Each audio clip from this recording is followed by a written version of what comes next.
Les taureaux, bonjour! Bienvenue sur ma chaîne. J'espère que vous allez tous très bien. On se retrouve aujourd'hui pour vos énergies du mois d'octobre 2024. Ce tirage donc peut vous concerner si vous êtes en signe solaire taureau, mais aussi si vous êtes en signe lunaire taureau ou ascendant taureau. On va regarder ce qu'on a pour vous pour ce mois d'octobre. Alors, on a une seule arcane majeure qui est au centre de votre tirage, le pendu. Peut-être un mois où il n'y aura pas beaucoup d'action. On va voir ça. Vous avez des coupes, vous avez des épées, vous avez des deniers, donc un tirage et des bâtons, tirage équilibré. Alors, on va regarder ça de plus près. Votre énergie principale, les taureaux, pour ce mois d'octobre, c'est la 7 de bâton. 7 de bâton, ça représente l'endurance. Vous avez travaillé dur, vous avez avancé à la force du poignet pour construire quelque chose. Il y avait des bâtons qui s'interposaient avec le vôtre, mais vous êtes dans le 7, c'est j'ai gagné ma place et je fais tout ce qu'il faut pour continuer à rester à ma place dans la ténacité, dans la durée. 7 de bâton, la carte de l'endurance, je ne sais pas du tout quel domaine de votre vie ça concerne, ça sera différent pour chacun d'entre vous, mais votre énergie principale, c'est je continue, je tiens dans la durée. Qu'est-ce que vous voulez le plus, les taureaux, ce mois d'octobre? Le 8 de coupe. Ce que vous voulez le plus, c'est vous retirer du monde et aller voir en vous ce qui se passe dans vos sentiments, dans vos émotions, puisque nous sommes dans le domaine des coupes. Ce personnage, vous voyez, il laisse toutes ses coupes ici. Derrière lui, il part avec son bâton de pèlerin. On a l'impression qu'il part dans des zones un peu sombres. Donc ce que vous voulez le plus, c'est peut-être vous retrouver vous. Laissez le monde extérieur de côté et allez voir dans votre intériorité. Qu'est-ce qui s'y passe? Où en êtes-vous par rapport à vos émotions, par rapport à vos sentiments? C'est ce que vous voulez le plus. C'est la carte de l'intériorité. Je m'éloigne pour voir ce qu'il y a en moi. Au niveau émotion, donc. Ce qui va vous y aider, c'est votre arcane majeur, donc la seule que vous ayez pour le mois d'octobre, c'est la carte du pendu. Ce qui va vous y aider, eh bien, c'est de ne rien faire, d'être peut-être dans l'attente ou de voir les choses autrement, puisqu'on voit que ce pendu, il a la tête en bas, donc il voit les choses dans un autre sens. Ce qui va vous aider, c'est ça. C'est pour ça que je vous disais tout à l'heure, on n'est peut-être pas dans l'action ce mois-ci. On attend, il a la tête en bas, il est accroché par un pied, mais il n'a pas l'air malheureux pour autant. Donc ce qui va vous aider, c'est d'attendre de voir ce qui se passe, peut-être justement après être allé visiter votre intériorité.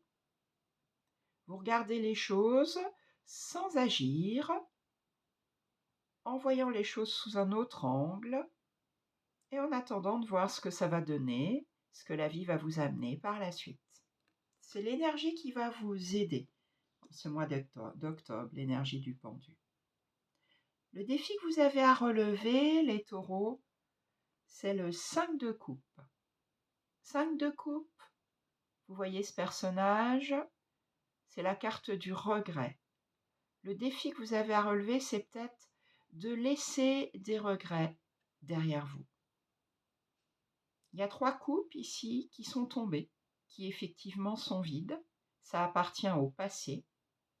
Donc, vous avez pour ce mois d'octobre le défi de regarder plutôt ces 2 qui sont pleines, parce qu'il y en a encore 2 qui sont pleines, de relever la tête, de traverser ce pont pour aller voir ce qu'il y a de l'autre côté, de vous tourner vers l'avenir.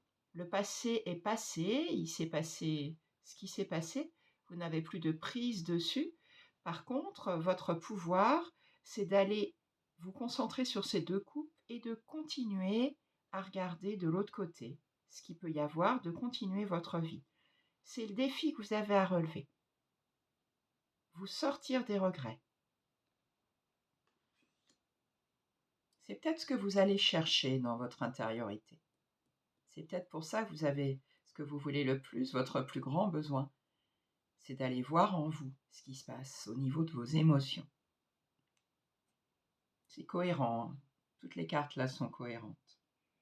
Dans votre vie sentimentale, vie relationnelle, donc ça peut être votre vie de couple, ou toute autre relation avec vos enfants, vos amis, vos collègues. On a le cavalier d'épée. Donc là, on est dans une énergie d'épée qui est reliée au mental, à l'intellect. Cavalier, troisième personnage de cour, deuxième, personnage de cour, valet, cavalier, reine et roi. Et le cavalier d'épée, il va utiliser les idées, les arguments, les mots pour convaincre. Il part donc sur son destrier à toute allure pour convaincre sans être dans les émotions, là, sans être dans le cœur. On utilise les mots, les arguments pour trancher, pour convaincre son partenaire, pour convaincre ses collègues. Voilà, on est dans quelque chose de mental au niveau de la vie sentimentale, de la vie relationnelle, pour ce mois d'avril. Pour ce mois d'octobre, pardon.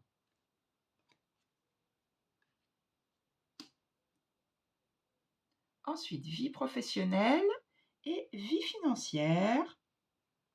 On a la 4 d'épée, donc on est encore dans le mental. Alors, il y a plusieurs explications à cette carte. Soit vous avez vraiment besoin de vous reposer. Le 4 d'épée, c'est un personnage qui est figé, qui ne bouge plus, qui se repose. Donc, soit vous avez peut-être beaucoup trop donné dans votre vie professionnelle, et là, vous avez besoin de vraiment vous mettre au repos. Ça peut vouloir dire aussi que c'est un mois où il ne se passe pas grand-chose au niveau vie professionnelle, vie financière, ou peut-être ça peut aussi représenter le 4 d'épée, des idées figées, des choses qu'on ne veut pas remettre en question. Voilà, et vous savez, vous, ce que ça concerne dans votre vie. 4 d'épée, donc, dans la vie professionnelle et financière. Dans votre vie intérieure, c'est très intéressant par rapport aux cartes qu'on avait précédemment. Le 3 de denier. Dans votre vie intérieure, vous voyez le 3 de denier, ce sont 3 personnages qui construisent quelque chose dans le concret ensemble. Denier, donc on est dans des choses concrètes. Donc peut-être qu'en allant voir ce qu'il y a dans votre vie intérieure, vous allez construire quelque chose avec les différentes parts de vous. Dans votre intériorité, qu'est-ce que vous découvrez? Des multiples facettes, et vous allez être capable de construire quelque chose de nouveau en assemblant toutes ces parts de vous. Et puis, on finit le mois avec une belle énergie, un 9 de denier, donc on est toujours dans le matériel, le concret, avec les deniers, ce qui correspond d'ailleurs les taureaux à votre élément, hein, les deniers, le concret, puisque vous êtes un signe de terre. On finit le mois dans une belle énergie. Ce personnage, il a trouvé un accomplissement. Alors on est dans un accomplissement qui n'est pas quelque chose d'extraordinaire, hein, puisqu'il est seul, mais il se sent bien. Il est entouré donc de richesses ou d'abondance ou de choses qui ont de la valeur pour lui, qui le mettent à l'abri, qui le mettent en sécurité, et il le savoure. Donc en énergie de fin de mois, après donc être allé visiter votre intériorité, ne pas avoir agi, être resté en suspension avec le pendu, là aussi vous vous arrêtez dans la vie professionnelle, vous arrivez dans une énergie où vous vous sentez bien avec vous-même. Un beau parcours donc pendant ce mois d'octobre, les taureaux. Si ce tirage vous a parlé, eh bien vous pouvez le liker, vous pouvez le commenter, vous pouvez aussi vous abonner à ma chaîne. Si vous avez besoin d'un tirage plus personnalisé, je vous laisse me contacter sur mon adresse mail que vous trouverez sur la page de présentation YouTube. Je vous souhaite un très bon mois d'octobre et on se retrouve très bientôt.